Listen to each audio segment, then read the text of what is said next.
ndakanyura ndakakanda shoko chiseveseve ndakaramba bodo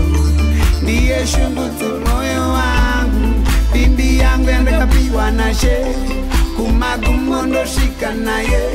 ndicho chidzidzo chandinokupa ndiri kushanda ndichitsvaga mari ndoiwane pinyangedzo ndoiwane pinyange chipembere nekuti ndiwe wandasarudza wandasarudza ndiwe une mukoti werudo wandikurunga moyo namuwana changosara kuti ndimutore namuwana changosara kuti anditore namuwana changosara kuti ndimutore namuwana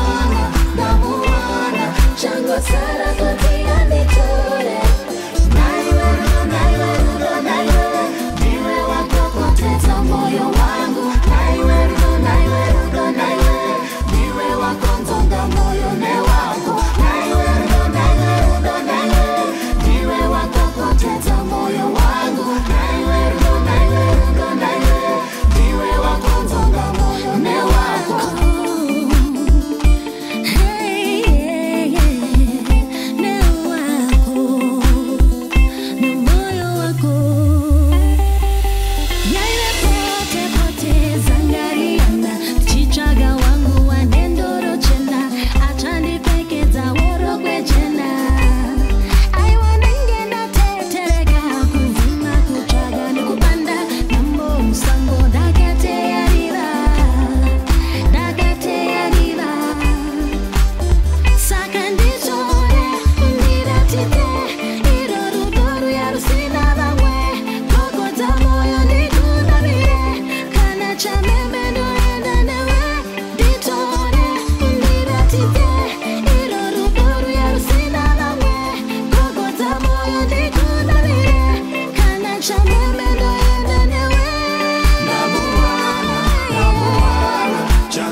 wandibata moyo wangu kutachiname seurimbo kundisungirira pauri netambo kuti dzvi ndamboedza kurwisa kubvisa kutiza asi tight pakabata kuti ndi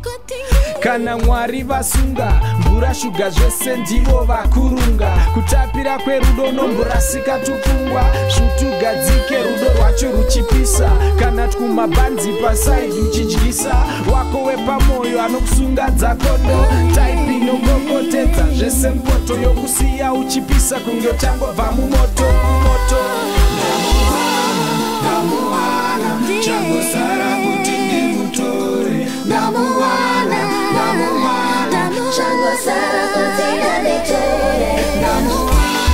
namuwana changosara kuti ndimutore changosara kuti anditore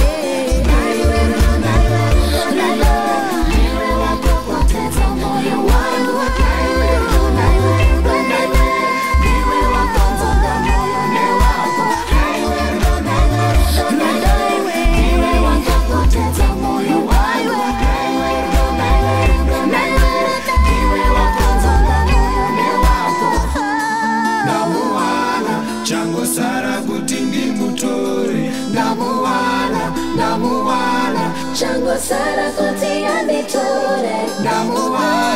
namuwana changosara kuti ndimutore namuwana changosara kuti anditore